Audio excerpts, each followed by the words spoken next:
Man, I've been fighting a cold all day that just seems to be getting worse. So to be honest, I don't even know why I'm doing a video right now, especially after a game like that. How about the game, huh? Defense optional for the Bulls coming into Indy.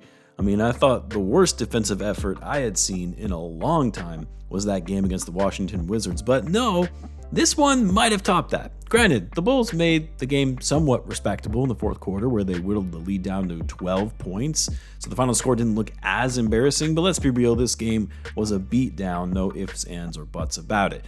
And in a game where the Pacers were without their starting center, Miles Turner, I thought this was going to be a big opportunity for Nikola Vucevic. I expected Vuce would have a monster game, but no, man could barely tally double digits, 10 points, only got 9 shots up, 7 rebounds. Like, how do you get outworked by Thomas Bryant? Thomas Bryant, who has barely played this season, you have him come in and putting up 22 points on you. And look, I know that's not all on Vucevic because the Bulls' help defense tonight was absolute garbage. But the problem, though, was that Vuce was a lot of times the man that didn't come over to help.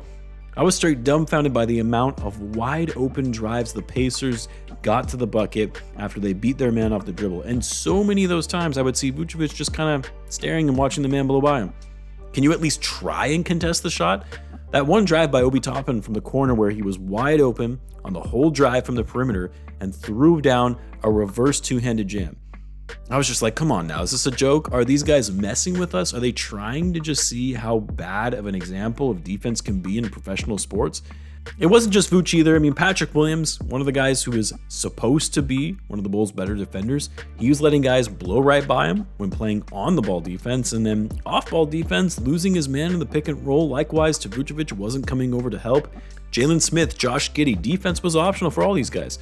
They didn't care to close out. They didn't put forth any effort on that end of the floor. And like I said, give the Bulls credit, if we want to call it that. They did play better in the second half. There was more energy on the defensive end, but overall it just was not good. They allowed the Pacers to shoot 52% from the field, and they didn't have to take that many threes because they were getting some of the easiest baskets they'd ever seen going inside. And then on offense, I mean, the Bulls couldn't buy a basket in the first half. They shot so poorly, and while they picked things up in the second half and ultimately finished the game shooting 51%, the Bulls weren't moving the ball like we're used to seeing. And when they were pushing the pace in transition on a fast break, they would just kind of get flustered and pull it back out after the Pacers got set, too timid to take it to the hole. And then 18 turnovers tonight for the Bulls, 5 from Josh Giddey alone. Like, despite the pace being slowed down in this game, despite the ball movement not being what we're used to seeing, you would expect that would mean less turnovers at least. But no, the Bulls would turn it over on some of the silliest plays or just lazy passes. It was painful to watch this game. Why I watched to the end, I don't know. Patrick Williams tonight, not a single field goal, 2 points on 2 for 4 from the free throw line, 3 rebounds, that's it.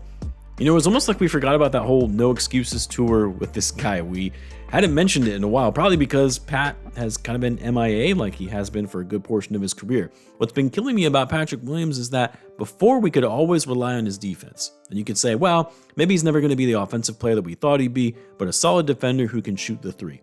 That's valuable in the NBA. But lately, his defense has been horrid. I just don't get it, man.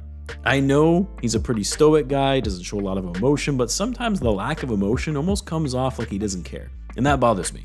I want to see this guy putting in work, being aggressive, doing everything he can to show us he means business and is going to be the best version of himself that he possibly can be. Kobe had an okay game, didn't shoot the ball very well, but had some nice finishes at the basket. Zach was the only offensive firepower in this game with 31 points on 12 for 20 shooting, 4 rebounds, 4 assists, but also minus 20 on the night, which, to be fair, all the starters had terrible box plus minuses in this game where the Bulls fell down by as many as 30 points at one point.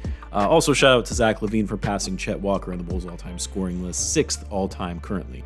I guess Jalen Smith had a good game in his return to Indy, 13 points, 7 rebounds, 3 assists, 4 for 4 from the floor. Oh, and then also what bothered me from this game was the lack of playing time from the younger guys.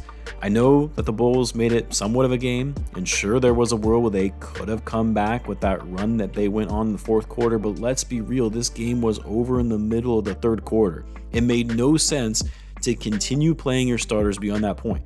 That's an opportunity to actually give some of your younger guys some runs since you won't play them in meaningful games. Give them some reps. Give them some opportunity to learn from their mistakes in a game that was already lost. Just some of the things that Billy Donovan does that baffles me. Anyway, a good loss for the tank, right? And the Sixers are starting to creep up on the Bulls a bit too now, as another potential team to jump them in the standings soon. I don't know, Bulls' schedule now actually lightens up a bit. They've got the Wizards on Friday. That said, we did just get blown out by those guys, so who knows. Anyway, I'm going to go rest, guys. Let me know what you thought about the game in the comments. As always, be sure to subscribe, and I'll see you in the next one.